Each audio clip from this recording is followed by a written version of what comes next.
Hi guys, this is Sai Kumar Kortewada. In this video, we will learn about resource signals in Angular 19. So what is the purpose of using resource signal? Till now, we spoke about input signals, output signals, which are called as synchronous signals.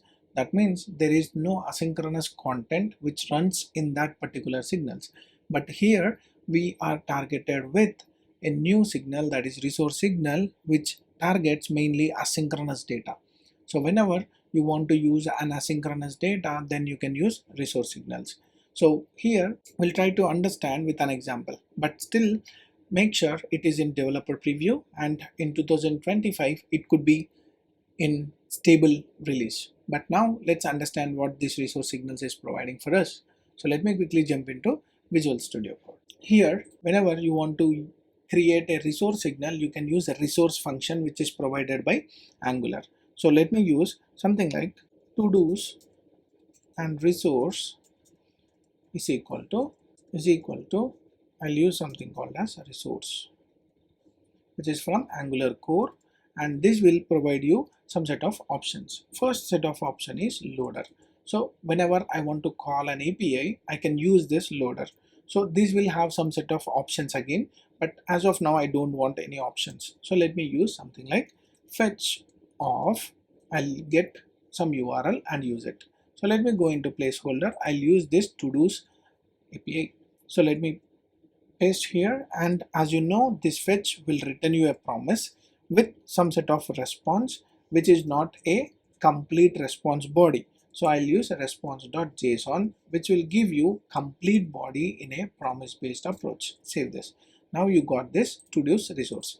So whenever you want to get this to-dos resource and showcase in the UI, you can use some set of computed properties. So what I'll do is I'll use some set of computed properties for storing this value. Here I'll use something like list is equal to computed property from Angular core, and it will return you some set of value. And how can I get the value from this to-dos resource? So let me go with to-dos resource dot value, and this value will return the exact value which is returned from our network payload. So let me go here, let me go into v19 and clear this off. Let me go to the network and clear this off. Let me hit reload. So now you can see to-dos, all the list of to-do values. So let me go here. Now I'll list this particular values in our HTML. So let me copy these values, and that is also again a signal. So let me loop these values by using ng container and hit enter. Now let me use this ng container for looping that value. Star ng for, where I can pass the value, that is nothing but our to-dos, that is nothing but a list. So I'm using an item, and where I want to print the paragraph with this item, and save this. Now ng for, it should be used from common module. Let me go here and let me use imports, where I can use a common module and import it. Save this. Now there is some problem. Signal is not assignable to the ng iterable. So this is a signal. So let me use off and save this. Now you got the value and it will display this item, but I want to display this item title alone. Save this. Let me go here and you can see all the titles from that particular list. But there is one problem. Let me go to 3G mode and refresh this. It takes some time to refresh, and once the API initiates, you are seeing an empty screen. When there is an empty screen, you have to show some set of loader. So how can I do that? It is very simple. What I'll do is I'll use @if condition. That if condition is nothing but your loading indicator. If you want to use a loading indicator, you can use to-dos resource, copy this, and dot is loading. Whenever it is loading, I want to show a placeholder, else else I want to show some values. Let me cut this, put it over here, and let me use a paragraph, and this paragraph shows that I am loading, something like this. Save and go here, and now it is refreshing. Now you can see there is a loading placeholder. Once the loading is success, you are able to see the values. Now, in some cases, I want to click some refresh button, which should refresh my API without reloading my application. So in that case, what I can do is I can create some set of button. So I want to use this button and get the data. So now I'll use something like reload and save this. Let me use on or click event to reload the content. So reload off and save this. Let me copy this reload and go here. Let me create a function, and inside this function I'll use this dot to do resources dot. It provides a function called as reload.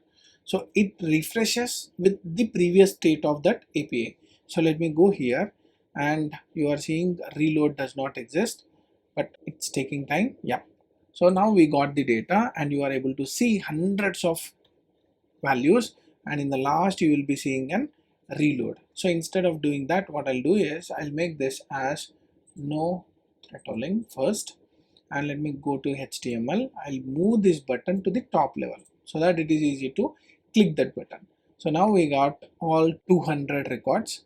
Now what I'll do is I'll reduce this value to 3G and click on this. So you can see there is an API call which is pending, and you are seeing a loading indicator. Once the API is success, you are able to see all the content over here. So that is how you can use is loading property of that particular resources, and also reload property of that particular resource. So this is how you can use loader. But I want to change a bit. I want to use one more resource where it will give you the complete details of a specific to-dos. That means let me go here, let me comment this and save this. Now let me go to a TS, comment this to-dos. Now what I want to do is I want to have one set of ID. So let me create an ID signal. ID is equal to signal which is holding a value of 1 initially. And let me go to do resource. I'm not getting all the values. I'm getting only one value, whatever I want. So resource is equal to resource from our Angular core. That is nothing but I'm missing some value. So copy this, put it over here. Of I already imported it. So now I want to request my loader. This is my loader. So let me use loader, but this time I don't want to request all the data from my HTTP call. Instead, I want to get something like /1. So what this will do, it will get only one particular to-do item. So let me copy this and put it over here. So here I have hard coded the value to 1 and dot then, which will respond you with a response, and again it is also a promise. So let me convert into a JSON promise and save this. Now you will be getting only the value of this particular ID, but this ID should not be static. It should be something like dynamic value. So how can I do that? So first thing, to pass some set of values or signal values from the external component, I can use something called as a request. So this request is a function which will provide you an object, and this object will help us to pass the data to our loader. So in this case, I'll pass ID, which is equivalent to this dot ID, and it is a signal, call this. So now I'll pass these values to the request, and the request will be passed to the loader automatically. So let me use a request, and from this request I can extract the ID. So $request.id. Save this. And this ID is not a signal, it's just an object value. Once this signal gets updated, automatically this request will be triggered. Let me show you that. Before showing that, let me capture the value. Like to do is equal to computed property, and this computed property will be this dot to do resource dot value. You will get the complete specific to do value.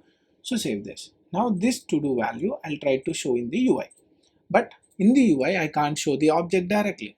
So what I can do is I can use something like JSON.stringify so that it converts into a string, and save this. Now that string value I'll show inside a paragraph with to do. So now the to do is also a signal, save this. Now go here, go to the browser, and make it as no thread tolling. Now you got this user list with ID as 1. Why? Because the signal default value is 1. What I'll do is, to increase this value, I'll make use of one button.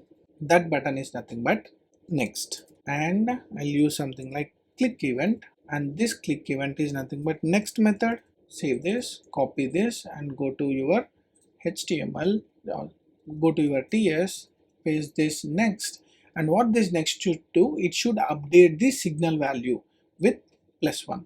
So in this case, this dot id dot update get my previous value and update my previous value with +1. So once I update this ID, then the signal will send a notification to this resource API that this ID got updated. Whenever there is an update in this ID, the request will be getting updated. Whenever there is a request update, this loader will invoke. Whenever this loader invokes, it calls an API again and gets the latest value. Once it receives the latest value, again this to-do will update, and once this to-do is updated, you will be getting that value inside your paragraph. So this all will happen in a second. So let me clear this off. Let me click this next. So you can see here it triggered to value, it received the data and passed it to the UI by using our signals. Let me clear this off. Let me make it as 3G and hit this. Now API called pending. Now you got the response with 3 value. But here also we saw the same problem of placeholder. Let's use that placeholder. Let me go into HTML. Here what I'll do is I'll use of @if condition, where my if condition is something like to do resource dot is loading. If it is loading, I want to show a paragraph with loading indicator dot dot dot, and let me use an else condition, where this else condition is also a decorator.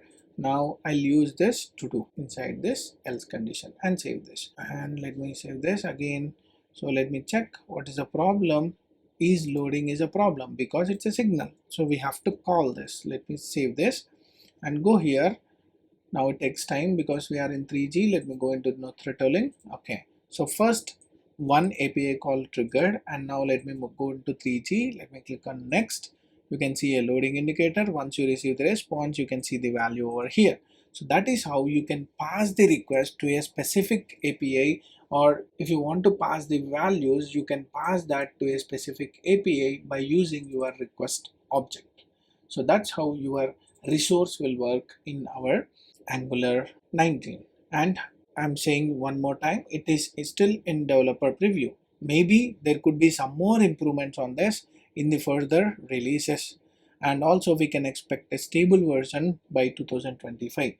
And one more thing I want to mention is reload. So here also the reload works the same way. It will hold the previous value. So let me use to do resource and save this. Let me go to the HTML and let me uncomment this reload, or copy this button, put it over here and save this. Now you have a reload button. Let me go to no thread tolling, and now let me go and click next. Now the ID is 4, the API is 4. Let me reload this. So when I reload, again it went with an API call of 4. That means it is holding the previous API call. So whenever it holds the API call, previous API call, it calls the data which is related to that specific API call. It is like refreshing, or if you want to reload any specific value, you can do it at any time. So that's how your signals and resource signals will work in Angular 19. Hope this gave you a glance about your resources. Hope you like my explanation. If you like my video, like, share, subscribe to my channel for more updates. Signing off. Thank you.